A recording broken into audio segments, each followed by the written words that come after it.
Listen to the vibes.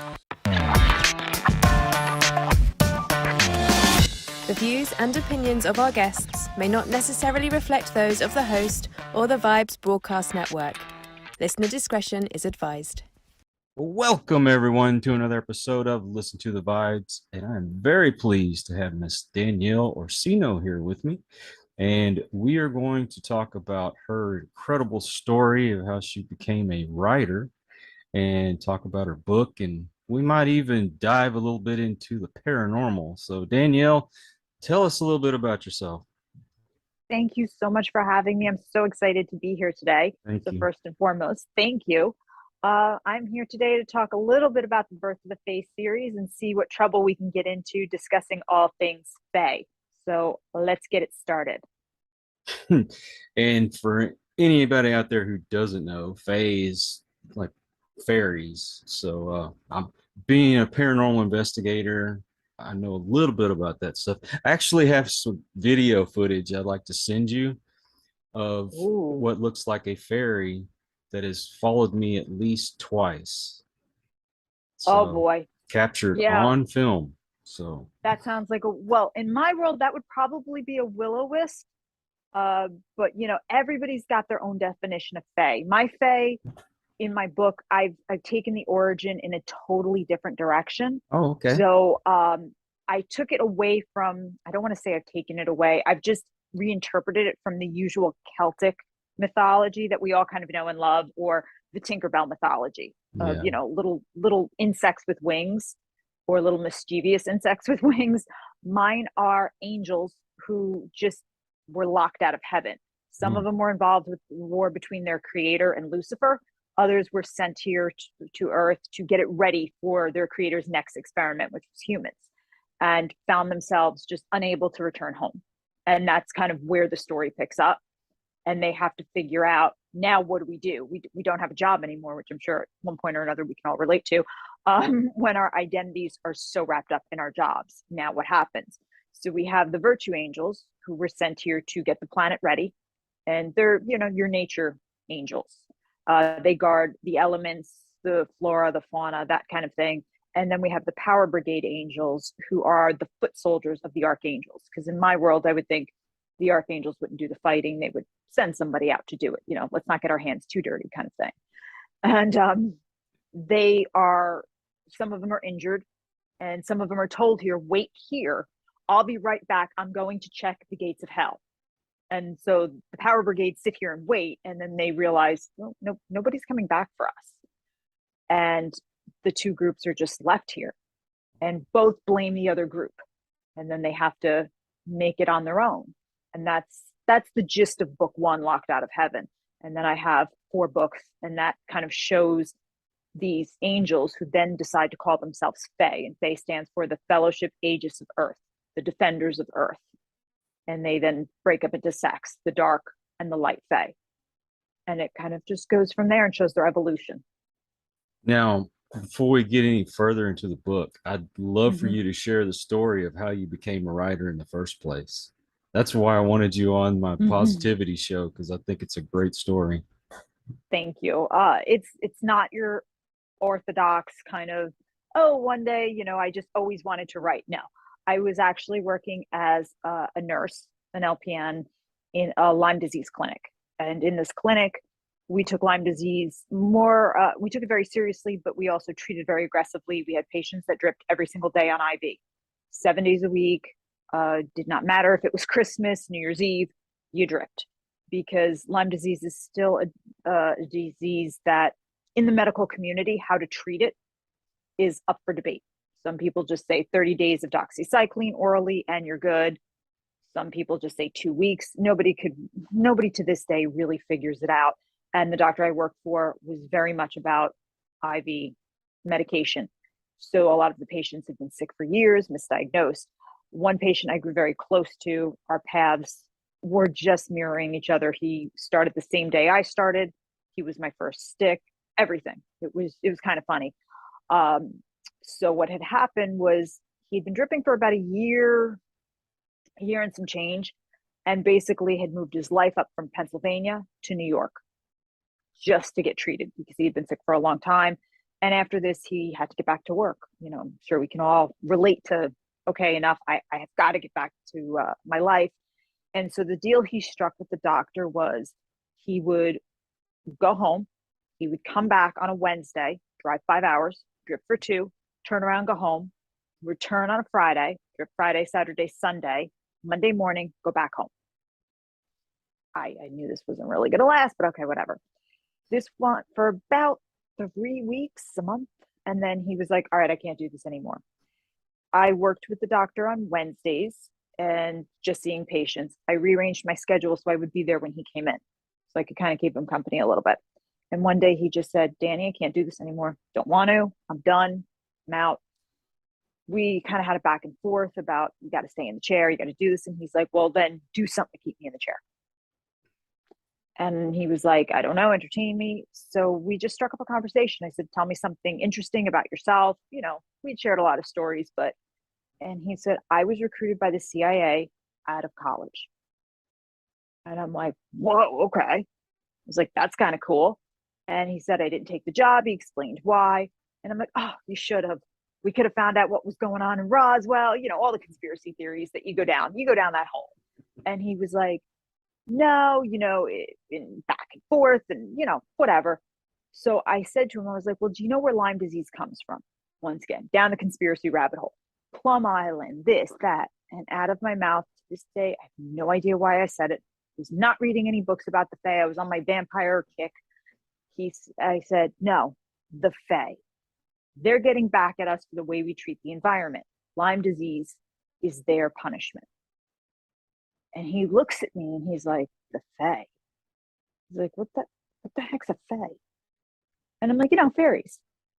And he's like, yeah. I'm like, come on, some big CIA agent. I just threw him in the story and started treating him like he was the CIA agent. And he's like, yeah. And he wasn't getting it at first. And I'm like, you've been sent here to find out if the nurse is really the brains behind this operation, and if she's a Fae human hybrid. And he kind of sat back and he started getting, he's like, yeah. And he's like, okay, who are the Fae again? And then once again, out of my mouth comes angels that were locked out of heaven. And he's like, what?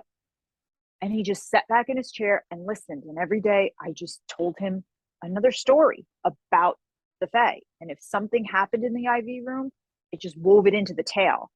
And I made him Agent Graham, a CIA agent sent here by, this shadow CIA part of the CIA, and just kept kind of paranormal division. And I would just weave things in and tell him about the Fae. And that's how it really began. It was just me telling him a story to just keep him entertained and make him part of the story. I never thought I was going to go write it down, but that's what it turned into. And that's how the spark kind of grew. I love that story. Whenever I read it, I was like, wow, this has got to go out to my audience, because somebody out there's probably had a similar experience, and now they might be motivated to go out there and put it on paper. You know what I mean? Mm-hmm. So I encourage you, if you have some kind of story, even if you personally don't think anybody else would like it, write it down. You might be surprised. Yeah. 100%. I never knew this would take off. Yeah. No. Right. You don't know. That's the whole thing. Is I was so set in my ways, and he kept telling me, you need to write this down. You need to write it down. And I was like, first of all, I'm going to physician assistant school. I've already paid for my preregs. I've worked my butt off. I'm going to go fill some faces full of Restylane. I ain't got time for this. Like, I have stuff to do. And he was like, I'm telling you. And I really fought it. I kept fighting it because I was like, authors don't make money. There was all like, I was going the logical route, and the universe had other plans for me, but I wasn't telling him the story to make money. I was telling him the story to entertain him, to keep him in the chair, because I was thinking about him. I wasn't thinking about me. I was just telling a story because I'm like, this is keeping him there. It's keeping him entertained. We've got a conversation flowing, whatever. That was not my intention, was to write books. And I didn't know how to. If anybody ever wants to hear what not to do, come talk to me, because believe me, I've done it. I've done everything you should not do. I did. Trust me on that. And when it did come time for me to write the book, I hand wrote it because I still didn't know what I was doing. I mean, I remembered what I said because, once again, this is the universe saying this is what you're supposed to do. I would go home and think about what I told him and play it in my head like a movie. And so my brain was like, we need to remember this. We're going to find a way. So when I did finally sit down and write it, I wrote it in journals, and I would start to write it. And then I'd be like, oh, wait a minute. People are going to want to know how that happened. Let me go back. And I'd open up another journal and start writing a chapter. And they'd be like, oh, but they don't know who the king is and how he became the king. Okay, let me write that down. I had journals upon journals of half-written things. I had no clue what I was doing. I was on an interview once and somebody went, so are you a plotter or a pantser? And I stared right at the camera and I went, huh? And they're looking at me. And I finally went, is that a sexual thing? Because I really had no idea that was an author term. I was just staring at them like, and finally the host went, okay, this is what it, like, explained it. And I was like, the first time my editor asked me, you're not using the Oxford comma, I stared down at my keyboard and I was like, where is the Oxford comma? Because I was like, it's got to be on here somewhere. And they were like, no, it's not a special comma. And I was still looking at the keyboard like, damn, you betrayed me.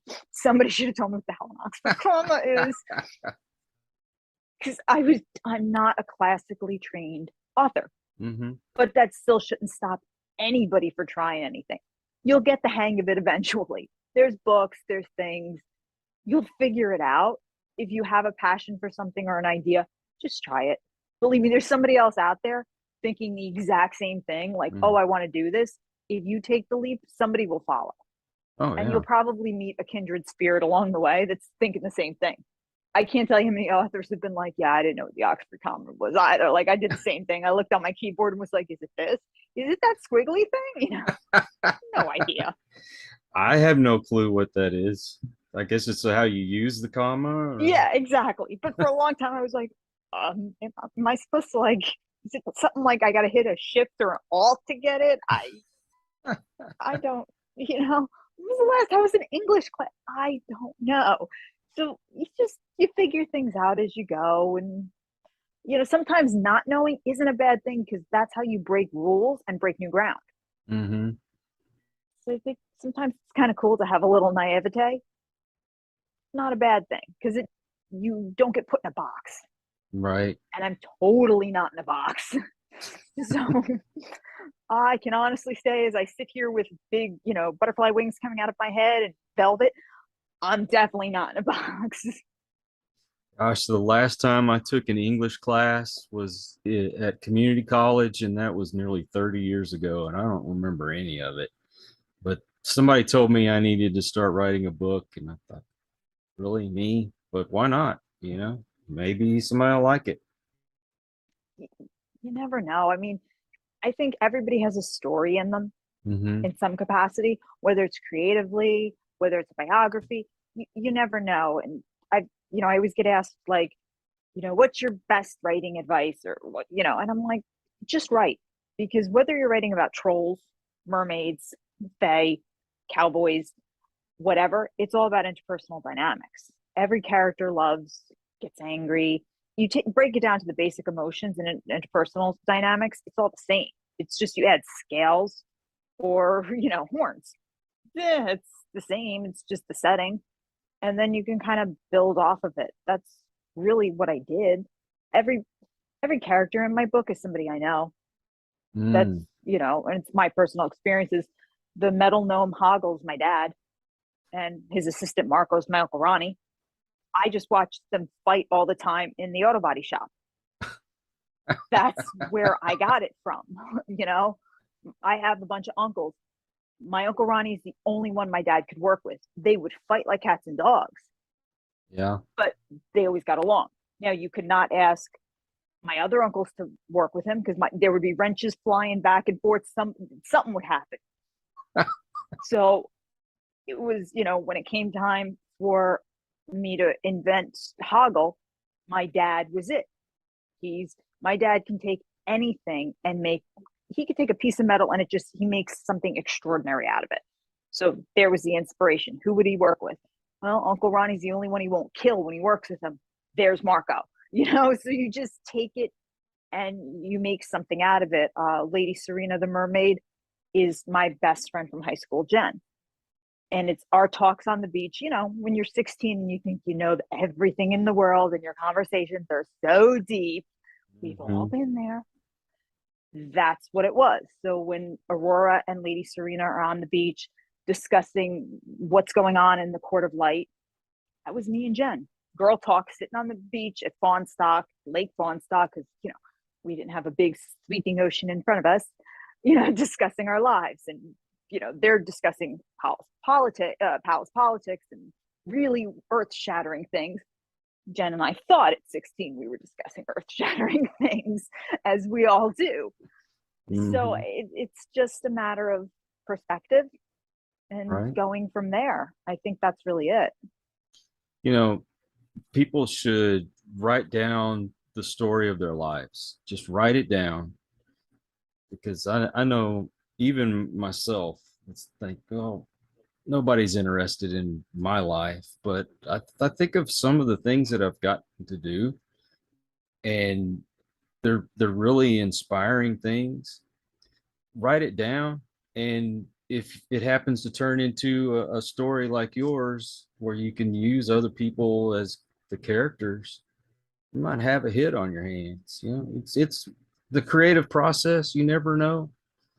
You come up with the next Great Gatsby or something. You never know. That's just it. You don't know, because to you, you're like, that wasn't a big deal. I just went to the store, or I just went here. But to someone else, it's also the color you put on it, where it goes, and what happens. In my martial art career, I've competed several times up and down the East Coast. I've competed in over 500 tournaments, and some tournaments have gone smooth and easy, and other tournaments have not. But that shaped Desdemona and how she does her training and things like that. All my tournament stuff has kind of shaped my warriors in the Illuminasca in the book and things like that. So it's just mundane things that to you was every day. To someone else, it's like, wow, I've never thought of martial art competing, but there it is, and that shaped my warriors. Right. So it's just you never know how someone else is gonna take it and interpret it, and how to them it's like, wow, that's such a different aspect, and how it colors your world and their world. So I think you just don't know until you write it down. Well, think about it. What's the most popular thing that most people will watch on television? It's the reality TV. It's other people's lives. You could find something interesting in they might not think it's that interesting, but other people do for whatever reason. So I think it's an awesome idea. There's people in my life I guarantee you would make good characters. That's for sure. Exactly. There's always one person. I guarantee there's always somebody that you're like, you know what? That's a character waiting to happen. You just never know. You just have to look, and I'm sure you can find it. Oh yeah, my family for sure. Yep. Usually family. Usually family. So how long you been doing martial arts? I started martial arts when I was 19 on a whim. My dad, I wanted to go to New Orleans with my best friend Jen, and my dad made a bet with me. He's like, you get your yellow belt in Taekwondo and I will let you go, thinking I would never last. And I lasted. So, he let me go. That, of course, in itself was my first class was a disaster and a half. I walked in chewing gum, hand on my hip, walked in front of all the black belts, everything. Once again, if you want to know what not to do, come talk to me, because I've probably done it. And my dad knew the instructor because they belonged to the same gym. So he knew exactly who he was. I belonged to the gym. And I walked in a crop top, low slung, sweatpants. Like I said, everything you shouldn't do. Chewing gum, walked in front of the entire line, stood with the highest ranked black belt in front of him, hand on my hip, And the instructor walked in, and I stood there, hip cocked, chewing gum. And he was like, "And you are?" I was like, "I'm here to learn karate," just like that. Just like that. Because I'll never forget the look on everyone's face.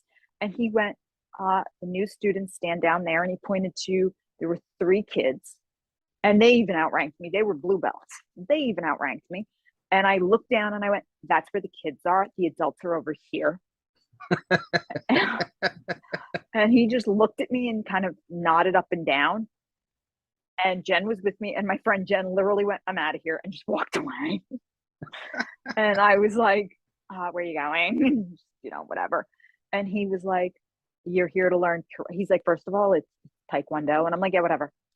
Well, I was literally like, "Yeah, okay." I was like, "Look, I just need to get my yellow belt so I can go to New Orleans."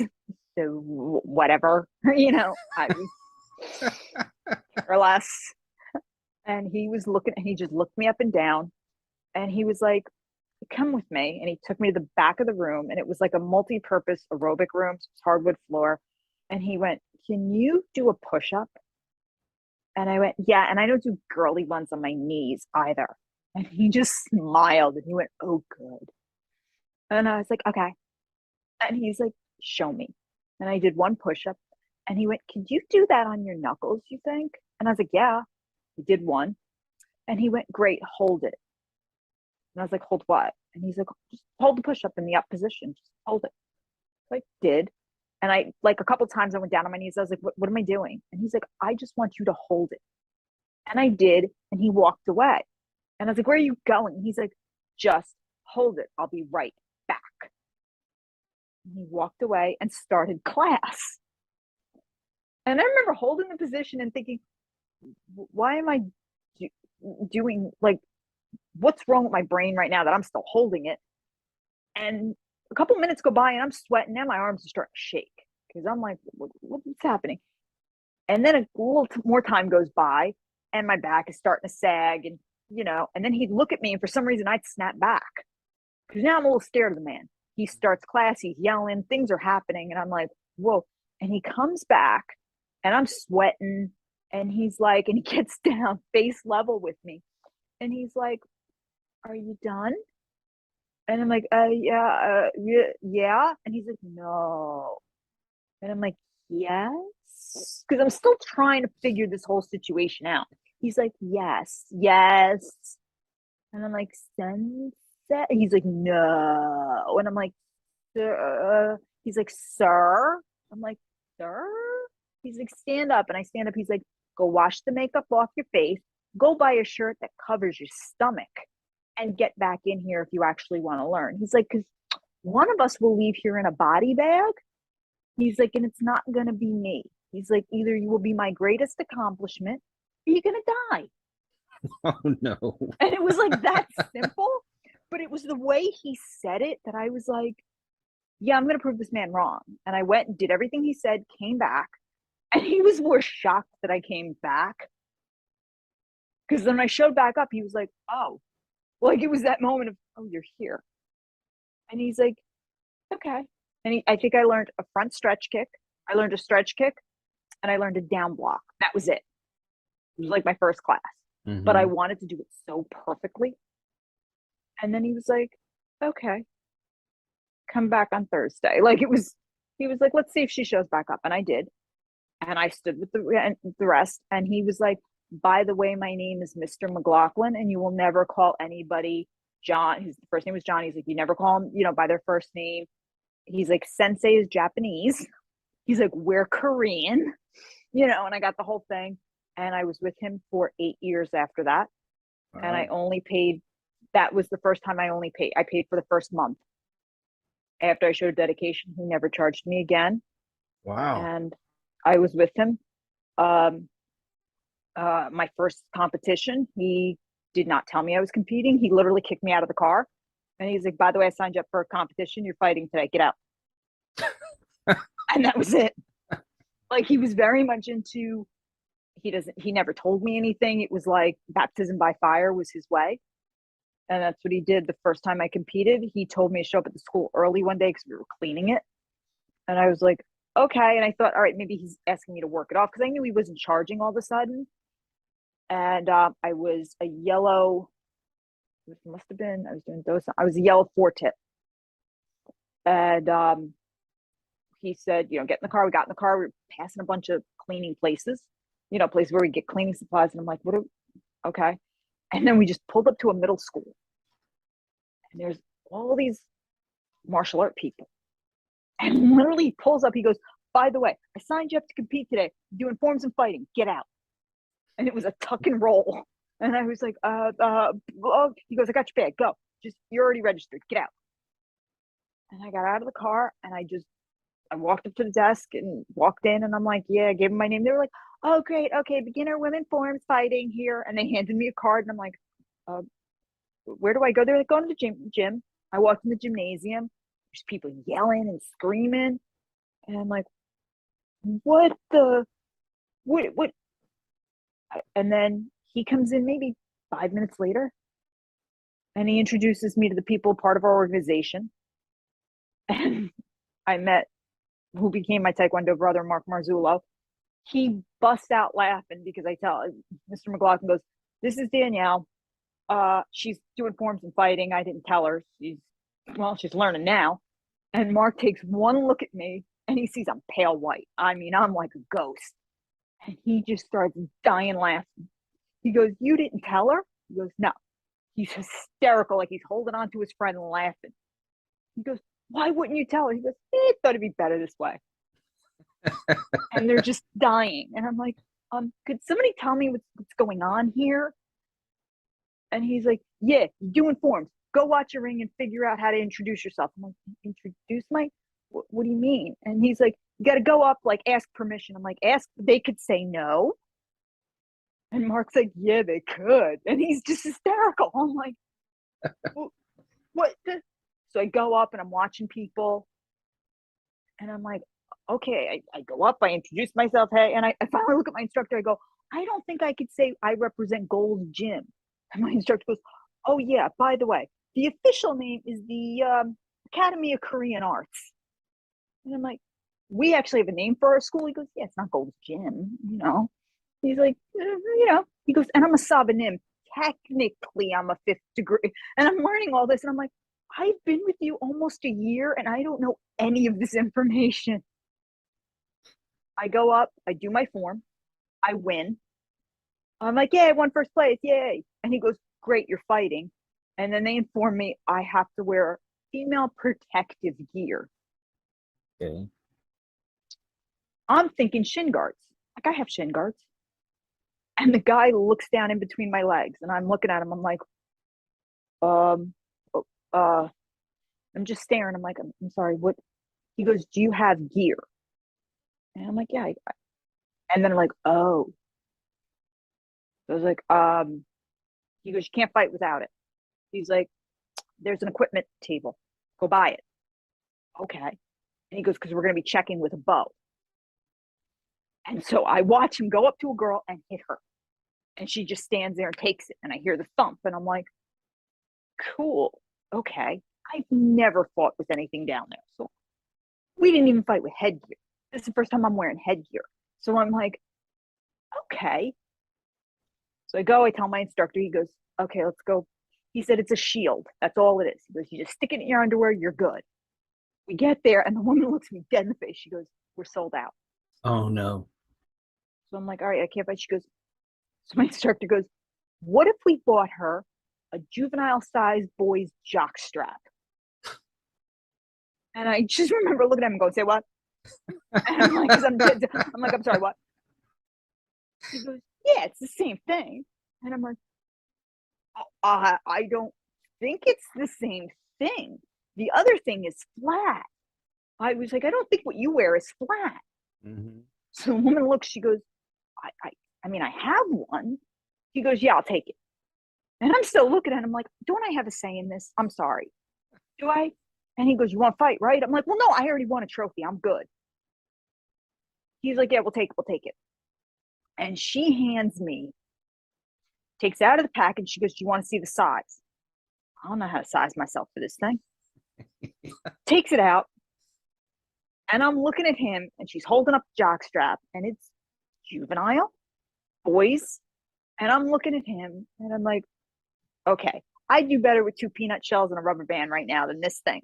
So I'm like, and he goes, yeah. We take it, and he goes, come on, go in the bathroom. Well, it's a middle school bathroom. So these stalls are not very high to begin with. Mm-hmm. We go into the girls' bathroom. He tells Mark, keep an eye out. We go in. He's holding the door, and he's trying to talk me through putting on a jock strap. And finally, I look at him, I said, look, I want a guy to buy me lingerie and all, but this is not how I thought the first time we was going to go. Gotta be honest. I walk out with it over my pants. He takes one look at me. He goes, go back in. I go, what? He goes, put it on underneath. I go, okay. I go back in, put it on. I come out walking like John Wayne. I'm like, how do you, I'm like, this thing is uncomfortable. He goes, I know, you just got to wear it for a little. I said, I can't kick in it. I'm bow-legged. He's trying to keep a straight face. He's trying so hard. I go, and I'm walking like, it's literally like Bugs Bunny in Spurs. And I come walking out. Mark looks at me and starts laughing. He goes, what the hell do you have in your pants? I go, I'm wearing a boy's jock strap. Oh, no. So I go, McLaughlin looks at him. He goes, go get a bow. I go, what? He goes, we got to check and see if it works. I go, you're going to hit me. He goes, we have to make sure you're going to pass the test. So I stare and I go, you're going to go get a bow. Let me make sure I get this straight. And smack me between the legs to make sure the protection works. He goes, yeah, I don't know if it covers everything. What do you think I have down there? He's like, well, I just need to go get the bow. I just look at him. I go get the fucking bow. Just go get the bow. Go get the bow. Go get the bow. Mark comes back with the bow. He goes, I borrowed it. Hit me. So I'm standing there getting hit several times between the legs. 2 instructors walk by and go, she didn't do that bad. She won, right? And I just walk out. I go, I hate everybody right now. I just hate you all. Just leave me alone. I'm going to do the fight by myself. Leave me alone. And I just walk out. And now they're laughing at me because I'm still walking funny to where I have to excuse myself as I walk because I'm shoulder checking people. Because I'm walking like Bugs Bunny. I get in the ring. I'm waiting. I can't even sit properly. And I'm sitting there. And the girls are looking at me like, what the hell's wrong with you? They call me up. I get up there. And the guy takes the ball. I go, go ahead. He hits me. And it's literally like, ping. And he looks at me because the other girl's got the plastic shield. And he stops and stares at me because the bow stops a lot further out than it would. And he looks at me, he goes, what are you? And I just point, I go talk to him. And I just point at my instructor. I go, I don't even know how to explain this situation right now. I said, because I know you could see the bulge. I just go talk to him. So he walks over and he calls my instructor over. He goes, what's going on? And he's like, they were out of the shield just wearing a jock strap. And the guy turns and judge looks at me and goes, really? I said, yeah. He goes, how are you kicking it? I go, I don't know. I've never, and I said, can we just start the fight? So he walks over to the other girl. He goes, she's going to be a little pissy today. I'm just letting you know. Wearing a jock strap, and just backs up and he goes, fight. And just, that's it. The girl starts bouncing around and I'm like, what is she doing? And she looks right at me. She goes, mantis. And I walk over and I just punched her. And I went, does that count? Guy goes, point. I went, great. And I just backed up. I'm like, I got to get this thing off. I got to get this fight over with. I'm wearing a jock strap. Are we done? And my instructor goes, I should have put her in a jock strap a long time ago. Fighting better than she's fought before, man. Won the fight, won sparring, walked out with 2 trophies. And I just looked at him. He goes, first of all, you should wear this at tests. He's like, because this is the best sparring I've seen you done. And I go, shut up. And he's like, no, let that go. He goes, from now on, I don't come with you anymore to tournaments. You do these alone. He's like, I will come once a year to check on your progress. And that's it. I said, I'm never wearing a jock strap again. He goes, that's fair. That's very fair right now. I was like, I need to go to the bathroom and pull this thing off. He goes, okay, no problem, honey. He grabbed the trophies. I went to the bathroom. I came out. I was much better. much better after that. And that was my first tournament experience. I've never worn a jockstrap again. I would hope not. Never again. He'd like to come out of there in a body bag that day, huh? He might have. He knew he was close. He backed off of me a lot. And then he's like, why don't we go get you something to eat? I'm like, yeah, let's go get me something to eat. Yeah, good idea. Good idea there, sir. And he's like, yeah, you don't have to call me sir for the rest of the day. I'm like, good. And he was like, okay, honey. He was very nice to me, I have to say. Probably nicest he'd been to me in a long time after that. He was very, very nice. But yeah, I was done. And that will probably wind up making it into the book at some point. One of my characters will have a similar experience. Not sure who yet. I think it's perfect. But yeah, she will, one of us will wind up with a cod piece of some kind in the Fae community that she don't want to wear. Can guarantee that. I think after that, you earn the right to call him John. Yeah, I think I've called him John twice in his whole life. And yeah, both times were with permission. But I was like, yeah, no, we're done. We're done with that. I was just thinking how a lot of people give this advice that you need to always know what you're getting into, and you need to be prepared as best you can. But when you get training, or should I say, you learn the way you just did, I would learn better that way, I believe, than anything else anybody would have done for me. And I know I've approached like the podcasting, had no clue what I was doing. We bought a book. I read the book, and I'm going to tell you, anybody that buys a book about how to podcast, use it to start fire in your barbecue pit, because they're worthless. This is being hands-on, and I've made a lot of mistakes. I'm still making mistakes. I'm still learning as I'm going, even though I've technically been doing podcasting for 5 years now. You never stop learning, but I think people will get the wrong idea. You don't have to know everything. Just go out there and try. Yeah. I think trying is the best. I've switched arts. I've gone from Taekwondo to Kung Fu to Wushu. When I competed for the WKA US team, I was competing under a soft style banner. That division, which for years under a hard style was, a big change. Yeah. Anytime I've done it, it's always been baptism by fire. Even the first time I've cosplayed, everything was just, I'm just going to give it a go and see what happens. And if I fall flat on my face, I fall flat on my face. At least I tried. I think that's the main thing, is trying. Yeah. You got to at least try. If you fall, you fall. I think when you try to go in too prepared, I like to be prepared. Don't get me wrong. I do, Of course. I want to be prepared. I don't, especially if I'm on someone else's dime, things like that. But if I'm just trying something, I'm just going to give it a go. I'm going to learn more that way than if I sit there and try to read up. I think if I had wanted to write prior to this, and I'd sat there and taken classes and read from a book how to be a writer, I probably would have messed it up even more than I did. I learned more just trying it than reading from a book and making the attempt the way people tell you to do it. Yeah. I think that's where you mess it up, because then you're doing it by someone else's formula.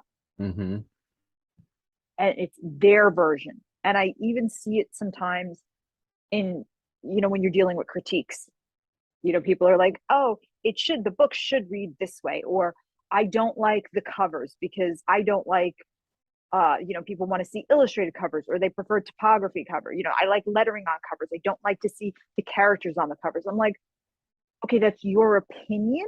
And that's how you would do it. So then you go write a book and do it that way. Right. But this is my story. I just had somebody recently, and they liked the book, but they went on for like a paragraph about how they don't like cosplay covers. And I'm like, okay, first of all, I was like, you're kind of missing the point. I'm a woman of I hate to use this term, certain age, that is on her cover. And it's not a vanity press. This was my publisher, Four Horsemen Publications, who saw my cosplays of my characters and went, what are you doing with those pictures? And I was like, I don't know. They were supposed to be for promotional. It was for a magazine that didn't wind up happening. And they were like, you know what? We're going to do something with them. And I was like, okay, what are you going to do? And they were like, I think we're going to put you on the cover. And I was like, I'm sorry, what? I mean, I stopped in the middle of the meeting and I was like, no, that's not what they're for. These are just promotional pictures. Like maybe I'll use them on Instagram. I don't know. And they were like, no, we're going to put you on the cover. And I said, okay, then here's the deal. You can't airbrush me. I'm a certain age. Like, if we're going to do this, then let's make a statement with it. Right. And they were like, okay, cool. And they said, then that's what we're going to do. And I said, and when the time comes that I can no longer be on the cover, I said, you're going to buy me a big boatload of Haagen-Dazs. You're going to sit me down and you're going to tell me I got to pass the torch. I'm going to cry. I'm going to curse. I'm going to tell you I hate you. And then the next day I'll call and tell you I love you. And we're all good. And they went, okay, cool. But as this person is going on about how much she doesn't like the cover and blah, blah, blah, I'm like, you're missing the point. Mm-hmm. I'm one of the only fantasy authors to be on the cover of their books. And I'm a female who is not 20 years old. And I'm a certain age, not airbrushed to look 20. You're missing the message. So while this is your opinion and that's great, and then they went as far as to say, if I could illustrate what I would like it to be, it would be so much better. I'm like, once again, I know this is how you would like it in your world. Go write a book and tell me. Or I get people who are like, I wanted Aurora and Jorvok together earlier. And I'm like, it's not your world though. Just enjoy it for the story. Mm-hmm. And we can all get along. But I think it's funny how people like to tell you how it should be. And I'm like, oh, okay, that's cute. But the thing is that let's say you did it that way. Somebody else is going to come along and say, I'd like it a different way. So I'm sorry. That's how it is. Yeah. I always joke and go, but I'm the world architect. The Vale is my world. Mm-hmm. I would love you to visit, and I'll take you on a tour, and I will treat you really well when you're there. You're just supposed to look at the world and go, wow, this is okay. Somebody built this. It's like when you walk into someone's home and you don't like the paint colors. You don't sit there while you're in there and going, well, I would do this and I would do that. And I hate the fact that you put the sofa there. You're in their home. Mm-hmm. You enjoy it. We're all having a good time. It's a good party. And then you leave and you go to somebody else's and that's kind of what it's all about. Exactly. You're just visiting. Right. So I always find it really funny when you get to that and you have those moments because I'm like, we're all just here to share and have a good experience. Just take it for what it is and then move on to the next world.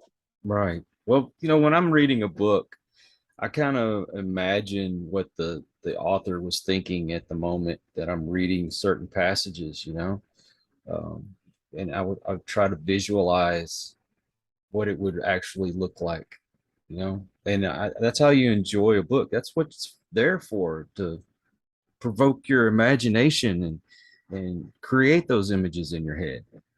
Exactly. I like people to get lost, and I've joked that my books are high fantasy, which high fantasy is heavy. Let's be real, especially the first book.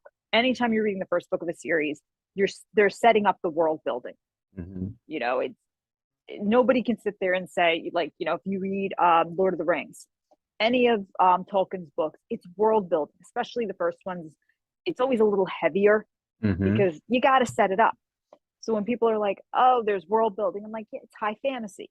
I'm not romance by any means. I'm not romance. Not that there's anything wrong with it, but there's world building. So I'm like, it's going to be a little heavier, but my books are kind of your gateway drug into fantasy because they're smaller. I am not a 500-page book. My longest book is 300 pages. That's my longest one. After that, I'm short, I'm quick, I'm get in, get out, because I just want you to get lost in the world and forget about whatever your real life is just for a little while. Yes. So that's what entertainment's for. That's all it is. I'm here to just entertain you.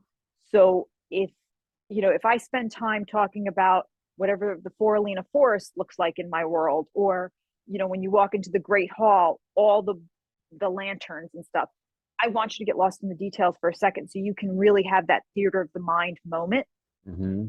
and just really lose yourself. And so when it's done and you put the book down for a second, you're like, okay, I know exactly what the Vale is like. And you want to go back and revisit and do that. And you're not like, oh my God, she's making these comparisons and it's way too realistic, like to this world. And oh boy, she's talking about a virus. No, Right. I'm talking about mermaids, people. Like, we are not brain surgery here. Like, I'm not taking myself that seriously.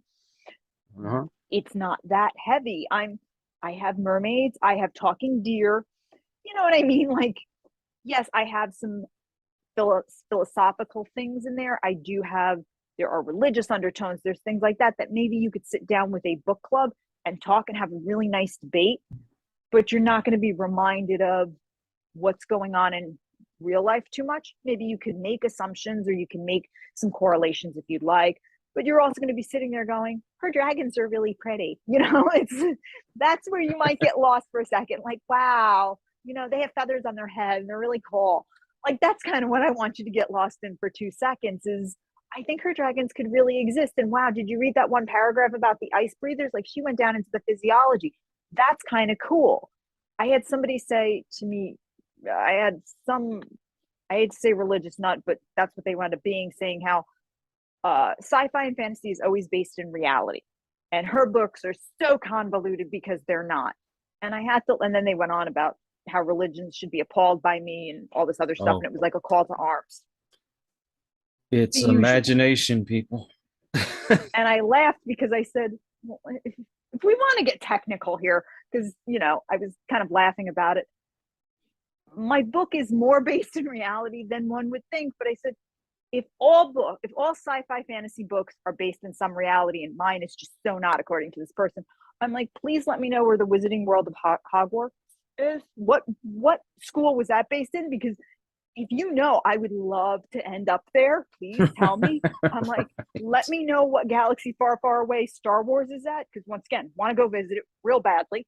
Tell me where these sci-fi fantasy books that are so based in reality are. Because once again, I need to go because I don't know where you're talking about, but I'm there. And my book really, it's a fantasy book. Like, let's just all get lost in it and have a really good time. Some stories are convoluted. Some of them are a little ridiculous. That's the point of a book, and that's a point of fantasy. Mm-hmm. It's funny you mentioned Star Wars because that had popped in my head how even though George Lucas borrows from, different things that's going on in the world, he never makes it a focus of, it's the Democrats and the Republicans fighting here. Yes. We get enough of that on the news and social media and all that stuff. I want to escape from all that stuff. Exactly. That's exactly it. I love Lucas. I love Jim Henson. I always Chris Claremont and the X-Men. Yes. Those are all Claremont I adore. I think Jim Steranko. I think those guys, especially the comic book world, do it really well, where they inject enough of a simile and enough metaphors from the real world that you're able to go, yeah, I see it, but it's not thrown in my face where I'm like, okay, it's clearly this. It's just enough where you're like, I get it, but I don't have to sit there and think, oh God, this is another message. It's just enough. And I think they don't get enough credit for that. Yep. You're exactly right. And I think that unfortunately, like the movie studios and some of the comic books are getting too close to reality now that they're losing fans quickly. That I see videos on it all the time, how they're just tired of all this stuff shoved in their face. They want to be lost in the world of the X-Men or Spider-Man or, Batman, Superman. They want to be lost in Star Wars and Star Trek and all that. We don't want to hear all the politics that are going on. We're trying to get away from it. And I want a good Dark Phoenix movie. A really good, like one that follows the comic book. That's all I want. It could have been good, but we went off the rails a couple places. I don't know what's going on. Days of Future Past wasn't bad. It was like I was looking at it going, okay, we're close. It wasn't bad. But Age of Apocalypse was just. But there were times where I look at X-Men and I'm like, we're close. We get real close, and then we just, I don't know what happens. I just wish they would get to it and get back to the heart of X-Men and just give it to me. It's close. It's just, like I said, we start heading down it, and then the train just goes off the tracks. I just think Claremont does not get the credit sometimes he deserves as a world builder. Right. He's also wonderful. I've met him. He's a wonderful person. Jim Steranko, his work on Justice League Unlimited, he wrote, was phenomenal. He's another wonderful guy. And I think some of these comic book writers don't get the credit they deserve because they've churned, when you think about it, they're churning out so many stories and they have to stick to such crazy mythology. I don't think they get that credit. And they are taking very hot button topics and weaving it in such an intricate but subtle way that it's really beautifully done. And I think we could, if some of these movies would just go back to the original source material and stick with it. Yep. Yeah, they would, because you don't feel like you're being indoctrinated or you're being not at preached all. to. You actually you think you're in a different dimension basically when you read a lot of those books. I wish they would take one of the Tim Miller books and just make a movie to the T to his writings. I think they would make a great movie. I think a lot of Frank Miller stuff was or Frank really well. Miller. I'm sorry, Frank said Tim, but I meant I knew Frank. where you were going with. I think Ben Affleck was a good look-wise. I think we got close to Frank Miller. It was well. It was well close. done. It was close. Like looking at him, I'm like, I see it. The cowl, side of the shape of the ears. I'm like, we're real close on this. So I think had they followed through with a Frank Miller script with Ben, we probably would have gotten decent. But at this point, I'm also looking at it going, there's other characters. I mean, we could have gotten a good Swamp Thing. We could have gotten a good Justice League Dark.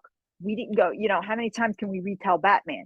I'm sure Pattinson is great, not, taking away from it. I hated that movie. I'm just like, where are we going, guys? I want to see different aspects to it. I think, killing the whole Batgirl movie, I took a lot of heat on Instagram when I said, yeah, thanks, Ezra. And people were like, it's not Ezra's fault. Oh my God. I'm like, first of all, don't tell me it's not Ezra's fault, because don't tell me that this was like, oh, it's just because of the merger. It's all this stuff. No, because the problem is the timeline continuity. The whole point of Michael Keaton being in this is because of the Flashpoint timeline. Exactly. They're still not sure what they're doing with it. So you can't have Michael Keaton helping her. That's part of this. And Sasha was supposed to make an appearance as the new Supergirl. This won't make sense if that happens. So yes, part of this is Ezra's problem. It is part of the issue. They don't know. That's why in San Diego Comic-Con, there was no discussion of the Flash movie or Batgirl or Aquaman, which is why Ben is being brought back in Aquaman to reshoot, because the Flash movie was supposed to be his last scene. He was supposed to be done, and that was supposed to kill him off as Batman. So why are they bringing him back in Aquaman if not to try to fix the continuity issue? That's why Batgirl's getting shelved. I'm sure part of what they said that the taxes and on the merger, I'm sure that's part of it, but they're also trying to clean it up. The way to fix this whole Ezra Miller BS, if you're not going to reshoot it, which I think they should, but okay, would be, now we know Grant is done as Flash. We know they're canceling the Flash thing. Would be to bring Grant, the new Flash, whoever they're going to cast it as, whether it's Elliot Page, or there's been a bunch of names, bring Adam Brody, who was originally cast as Flash in Justice League Mortal, George Miller's piece, and Michael Rosenbaum, who actually voiced the Flash on Justice League. Bring these guys in, film at the end of the movie, which we all know he's going to use the Speed Force to correct this timeline.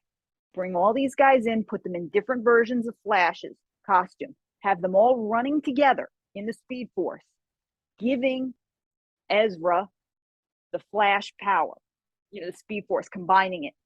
They all dissipate because this will be a nice way for Grant to go out. And at the end, only one Flash is left because they've all used the Speed Force to correct the timeline. And whoever that Flash is, whether it's Elliot Page or whoever they're talking about, is the one Flash in our timeline. It'll give Grant a nice way to go out as the Flash, and you'll get fan service for all these guys who have played the Flash in one way or another. Mm-hmm. And then you have it, you get rid of Ezra because now he no longer exists as the Flash. So he's done, and the new Flash remains, and all you have to do is shoot a couple scenes at the end. Yes, it's going to cost you money, whoever the new Flash is. You fixed it and go about your business. Is it going to cost you $1 million? I'm not saying it's going to be cheap, but also it gives fan service the same way Krasinski did as Mr. Fantastic. It gives you that fan casting. Even you could, if you wanted to get technical, you could even take Rosenbaum just voicing and have an animated Flash doing the same thing to show that the Justice League animated world is another Earth and have him running it. It's a way to do it to solve that problem for the end. Now, does that mean Warner Brothers should be calling me to fix this whole shit? Sure, call me, Warner Brothers. I'll fix you. Zaslav, call me. I got this handled. I'm a writer. No problem. I got this big, But I think Warner Brothers is trying to erase everybody from the Snyder Cut. Yeah. Well, I hear they're trying to keep Cavill out as Superman, and I think he's. And there was no mention of Wonder Woman 3. Yeah. At San Diego. They said they've already started getting it together. I think Gal's out. I think they're all out. I think this will be Jason's last stint as Aquaman. I think they're erasing that whole Justice League, and they're going to move forward with something else. That's my personal, and I think this is where the comic, I don't think DC knows what they're doing. They want to copy the MCU, but they don't know how to do it. And I think Cavill's going to go over to Marvel, and I think he's going to be either Reed Richards or he's going to go Wolverine. I think that's what you're looking at him as. Well, I've heard that the guy that plays Highlander on the Boys, is that what his name is? Highlander, whatever it is. I heard he was going to be Wolverine. They were looking at him, I believe, for Dracula or Wolverine, because Carl Urban, who does as Butcher, says he's too old. I personally think he'd be perfect as Wolverine. He doesn't want to do it. I think he'd make a great Wolverine. I think that's a mistake. I think the guy who plays Homelander, I think Homelander, that's what it is. Homelander. Yeah. I think I could see him as Wolverine because I think it's an opposite of what he does. I'm just not sure. I think Wolverine is going to be such a difficult, somebody like Cavill, I could see them wanting him because it's such an opposite, from Superman, and he's such a name that they could pull it. I'm not sure. I could see him as Reed Richards. I think he'd be a good Reed Richards. I could see that because it almost lends into the whole James Bond thing that he wanted. And I think it would be an interesting casting. I'm not sure where they're going to go. I think the MCU is in a little bit of trouble. Yeah, their movies have sucked. I think it's a little convoluted too with this timeline. I'm not sure where they're going, but I think to get Cavill would be a huge pull and a big victory. I don't know who. I think he was a great Superman. I loved him as Superman. I wish they would do right by him. I agree. I don't know what they're going to do next. I've heard Margot Robbie's in talks as well for possibly the White Queen or the Invisible Woman to get Harley, to get the best Harley we've ever seen and the only Harley we've had live action, and Superman together as the Invisible Woman and Reed Richards. That's a pretty big get for Marvel. Yeah. Be kind of cool. I heard his name come up and I thought he would be perfect because he's not very tall and he's kind of got the look. Is that kid from the Kingsman? I think he played. That's the name that keeps coming up. Yeah. I think he'd be perfect because Wolverine is short. These other guys are too tall. And I think he'd be perfect.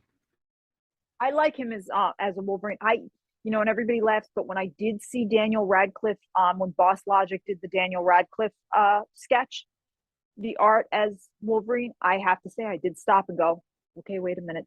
This, I did not expect this. He looked really good. And it was enough to make me go, all right, back up.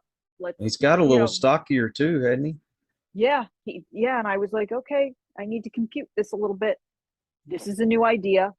It was something that made me take notice, and I was like, this is interesting. So I'm open. I'm open to a Wolverine casting. I would like somebody shorter. I would like somebody, back when it was dream casting time, years ago. Yeah, I always thought Bruce Willis was, a great idea for Wolverine, and way back when they Way were back first when. thinking about it. But I'm whoever steps into that role has got big shoes to fill, regardless. See, back in the day Mm-hmm. when they were before they made the first X-Men movie, I always Mm-hmm. thought what's her name, Iman, would be perfect as Oh, Storm. I was always, yep, I totally She agree with had you. the I always look. thought, She yep, would have been she was perfect. regal, very regal looking. I Mhm. agree with you 100%. I always thought Iman that's who I pictured. When I thought of Storm, Mhm. Iman was who I pictured. That was always kind of my Storm prototype when I thought of it. So yeah, I completely agree with you. I hope that they can get it together and finally get the X-Men really in a good storyline. I don't need an origin one. Please don't give me an origin one. Yeah, we've had enough. Yeah, just give me a good, good fight. I just want to see them go up against you want to give me the Brotherhood again, that's cool. Just give me some good X-Men stuff going Yeah. on. I would even take it I don't necessarily want X-Men versus Avengers. I don't need good guys fighting good guys. That's not what Right. I need. I I just agree. want some good X-Men stuff going on. There's enough from the comic books. Pull from that. You got enough going on. We can figure something out. I really want some movies that are going to stay true to the comic books, though. Mm-hmm. It's too many of them. They've gone so far off. Like the whole thing when they brought in Doomsday, and that's not even close to his origin. So No. I have the whole series of his Yep. Doomsday's origin and how him and Superman meet again, and that would have made a perfect movie. I thought And stick to the way it was supposed to be. I mean, yeah, I know you got to tweak it a little bit so it's not exactly, and you have a little mystery to it, but you don't have to go so far off base. and Snyder did say the real Doomsday is still strapped to a meteorite somewhere. Blah blah blah. I mean, Doomsday's fought Wonder Woman. We could have gone different places. I did not love Eisenberg as Oh no, Lex. no, I I thought that I was terrible. I thought he was the Riddler. To be honest, he was giving me Riddler vibes. If You he could had probably gotten pull it into off. the helicopter, Joker had been waiting for him, and this whole thing had been a Joker Riddler thing, I would have fallen for it hook, line, and sinker and been like, wow, you just blew my mind. Holy cow, that was great. And the real Lex was being held somewhere. You would have given me a twist of the century, and I would have been like, this is great. I'm so in on this. I also and I've been ripped to shreds for this on Instagram before. I have a very controversial casting for Lex that I think if they want to shake it up, I have said this before, I think Peter Dinklage would actually make an interesting choice for Lex. Even And the if he is reason short. and that's why I say it. Yeah. Because he's very suave when he played Tyrion. He embodied everything Lex is intellect-wise, and it gives him a reason to hate Superman. And he's this epitome of he's this physical specimen. He's perfect. And he would have all the intellect and all the money and the power, but it's the one thing he can't have. So now he creates the exosuit. You go through what Lex does, and he can command a room with his presence, but he's so charming. He's got women, he's got everything. But the one thing he can't have is that perfection. I'm still happy with Rosenbaum, though. Oh, Rosenbaum's still the best. He's been the best on screen that I've seen. I would love to have him back tomorrow. If they would give it to him, I would be like, yeah, put him right now, put him back in. But if DC wants to be edgy, is what I'm saying, and they seem to want to be, then really go edgy. Like, push it then. If you're going to do it, then really put your money where your mouth is and go edgy. Let's try something then and try it and do it instead of kind of going. No. Then give me something, because I feel like what you gave me was, I don't even know. I don't know what you gave me. You gave me a kid who kind of had an abusive background, but I'm not sure why. Then give me a kid who has, give me something, because now I understand why the father wouldn't like him. He doesn't live up to the Luther standard. Like now I have some motivation. I can kind of go with you on it. If you're going to push it, or don't, then go with the standard. Then give me Rosenbaum back. They need to make these movies for the fans. Yeah, then go with the fan standard. Or, Exactly. Give me Rainn Wilson. He's voiced Lex before, and he's great. He He's did a good awesome. actor. Yeah, he was good at voicing Lex. Then let's go with him back. That's what I'm saying. Like, either go follow the animation or not. Mm-hmm.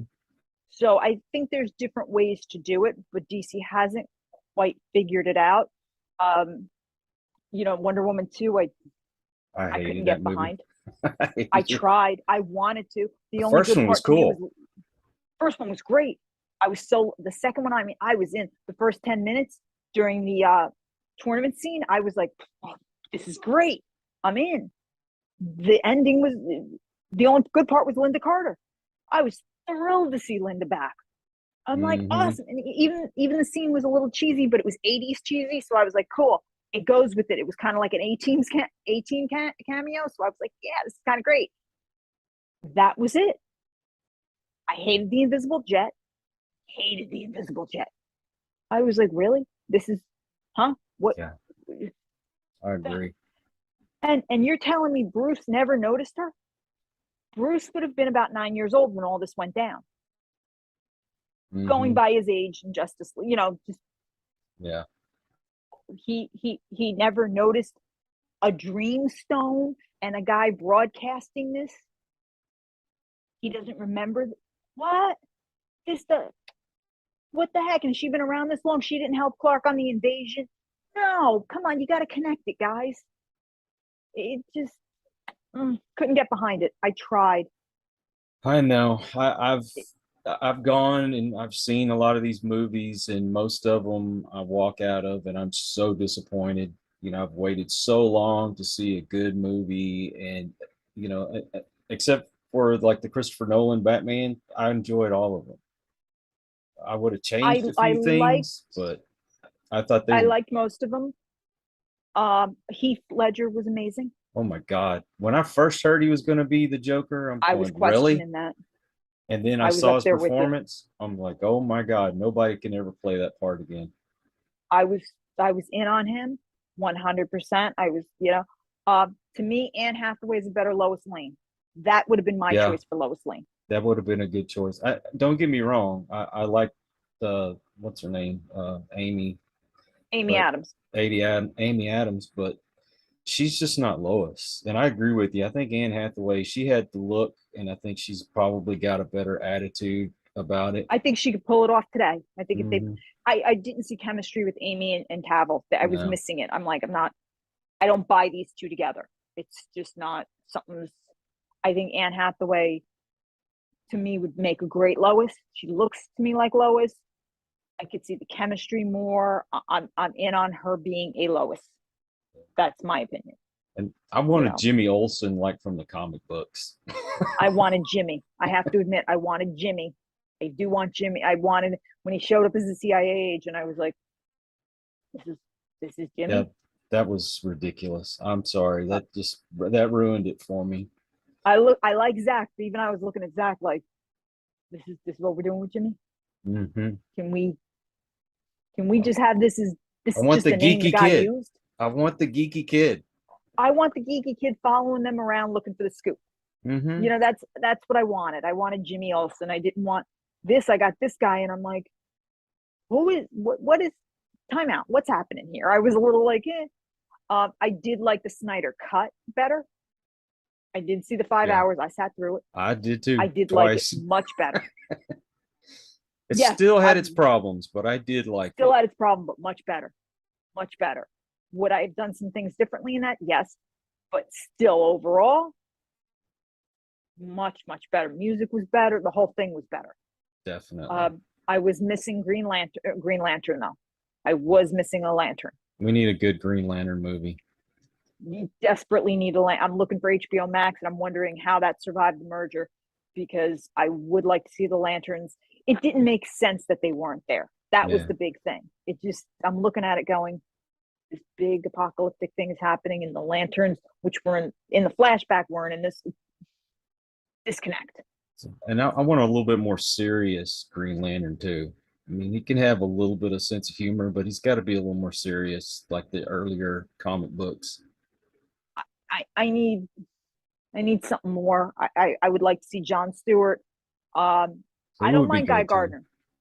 I don't mind him, because Guy just annoys everybody. So I kind of like that about him. I would like to see that. There's more I want to see from the Lantern Corps in general.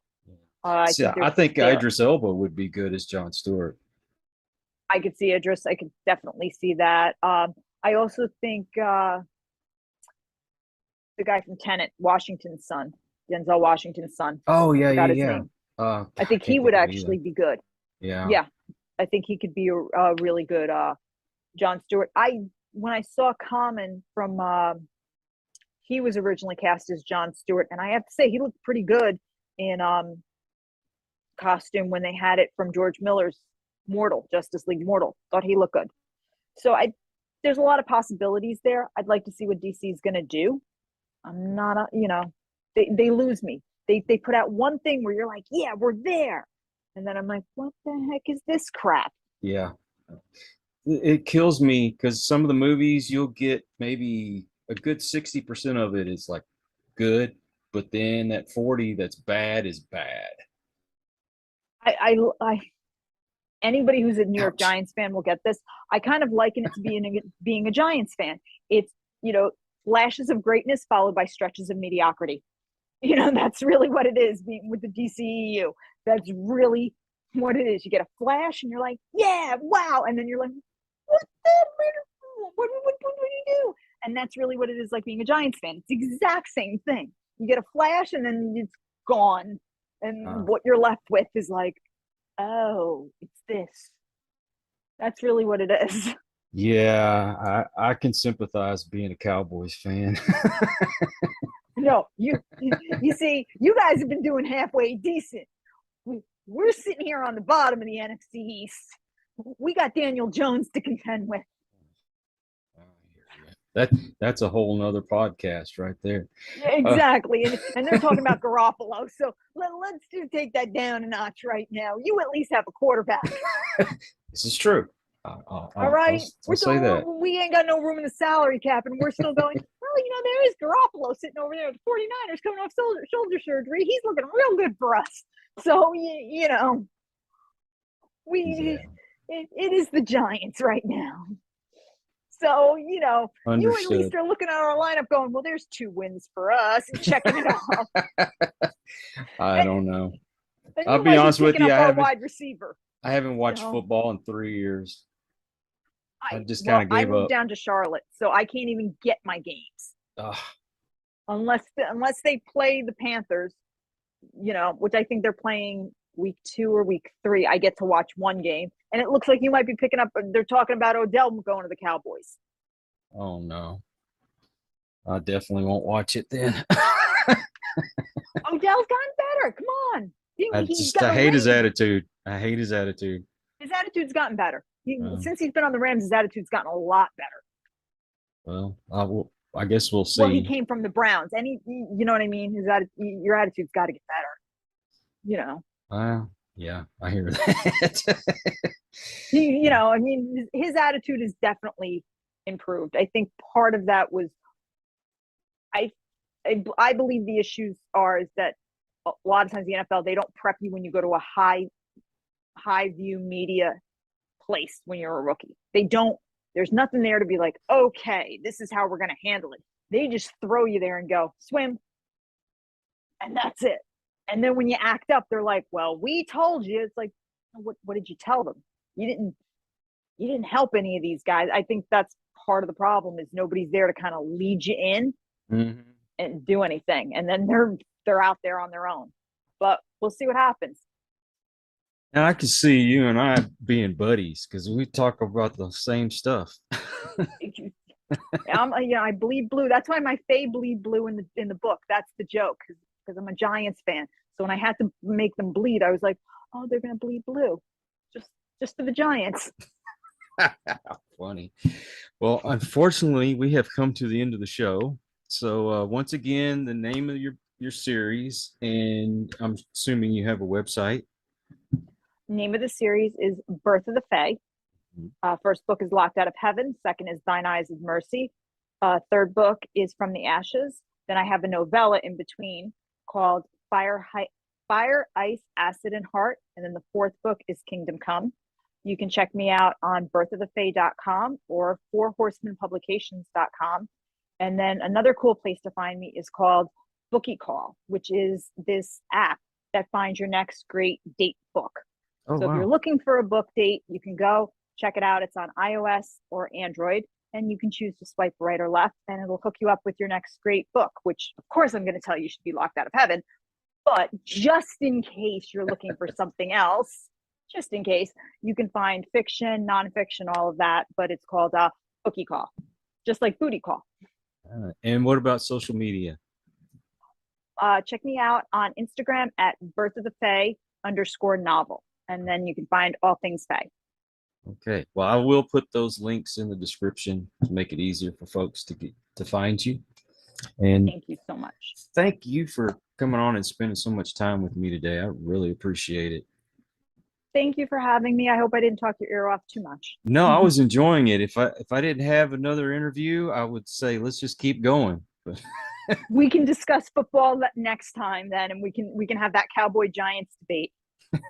I definitely want you back on the show. I think I we would could love have that. a great conversation. But once again, thank you. I want to thank all of you out there. If you are new to the channel, please subscribe, and I hope you'll come back. For those of you who are regular, it's because of y'all that I get to do this, and I have great people like Danielle come on my show. And until the next one, everyone, please take care. Be kind to one another. God bless, and peace. We hope you enjoyed this episode of Listen to the Vibes. You can catch us on Buzzsprout or wherever you listen to your favorite podcasts, and on YouTube. Follow us on Facebook at The Vibes Broadcast Network